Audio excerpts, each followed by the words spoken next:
Hello guys, good morning. So ngayon gagawa ko ng clear na jelly gulaman. Lalagyan ko siya ng flavor na melon.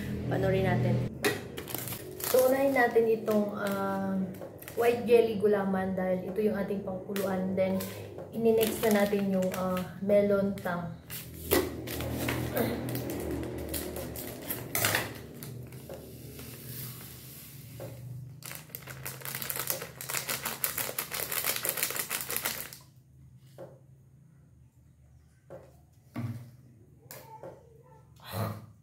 Sumhot.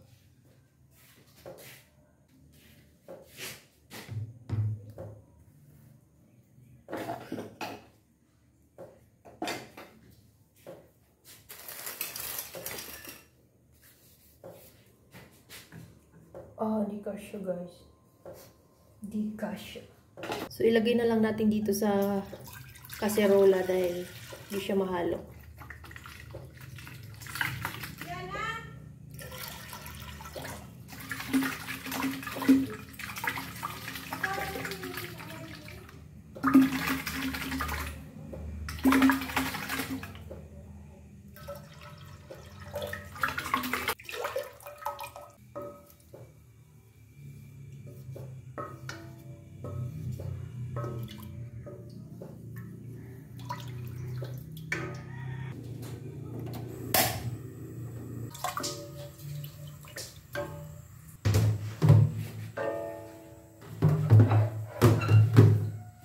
So, medyo matigas na siya, guys. Medyo hard na yung pagkaano niya. Tubig. So, ayan. Ilalagay na natin yung flavor natin ng melon tang. Dahil ang purpose nito, guys, gusto ko mga prutas yung ilalagay dito sa unflavored jelly.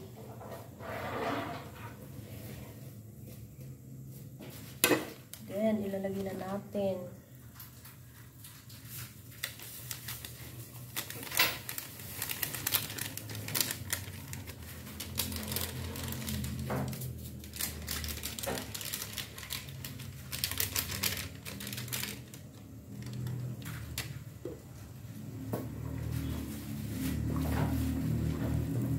At next natin yung ilalagay ko yung pineapple. Ayan. Madami to guys. So masarap. Meron kaming ngunguyain.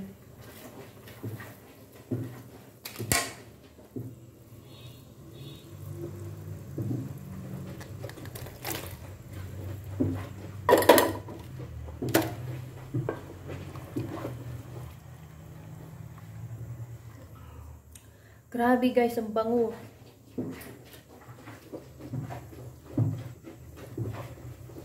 Then, papatay na natin yung apoy. Hindi na natin masyadong lutuin yung pineapple. Baka mamaya, iba na yung lasa. So, parang medyo half-cook lang siya. So, habang ako'y nagluluto ng gulaman, siya naman ay naglalaba. Yahoo! Sipag talaga ni Mahal, no? Pero biro. Seryoso yan. Ayaw niya magpa-istorbo.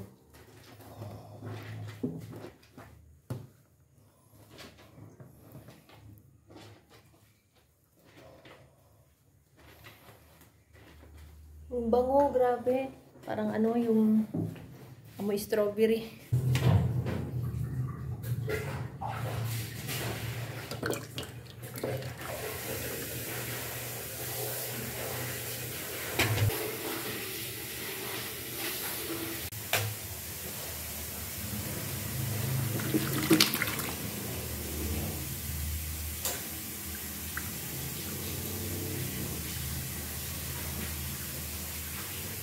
So, ito na yung nagawa ko guys sa isang 1.5 liters na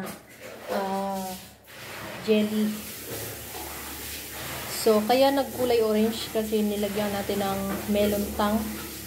Yun na yung pinakang flavored natin. Tapos, pineapple.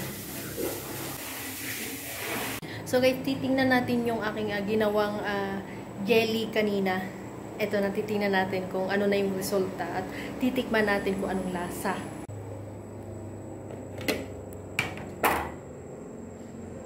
Oh my goodness. Matigas na siya, guys. Ang ganda. Ito yung pangkain namin. Ito yung mamayang alas 12. December 25.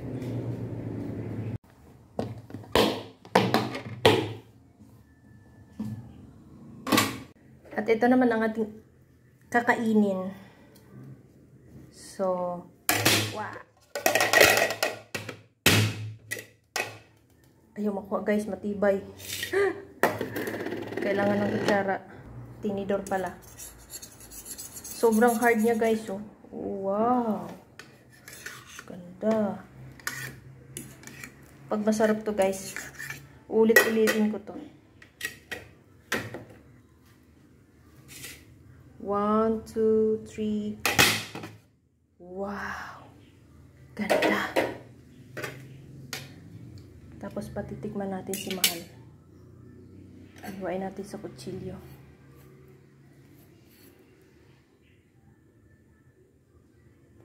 Wow, ang tigas, guys. Grabe yung flavor niya.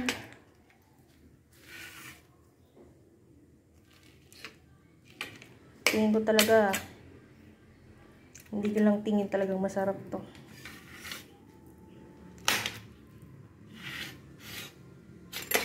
Next time naman, gagawa ko ng ano, mulberry naman or kaya yung mga berries. Strawberry. Yan. Papatikim natin kay Mahal. Mahal, tikman mo. Sarap. Dali.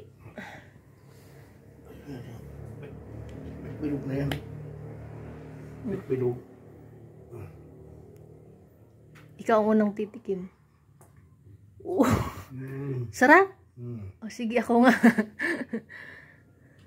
So, ako naman ngayon yung titikim.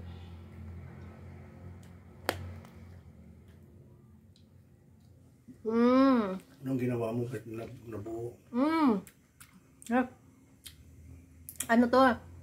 Yung gulaman na puti na walang flavor. Tapos nilagyan ko ng, hinalo ko yung tang. Tapos nilagyan ko ng ano. Hap. Grabe, guys, panalo. Isa na lang, isa na lang.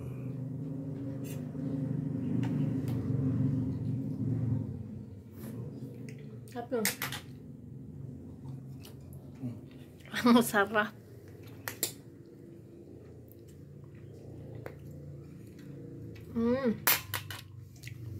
Ayun lang, guys, next time itatry ko din yung pag nagbunga na yung mulberry ko, mulberries naman ilalagay ko.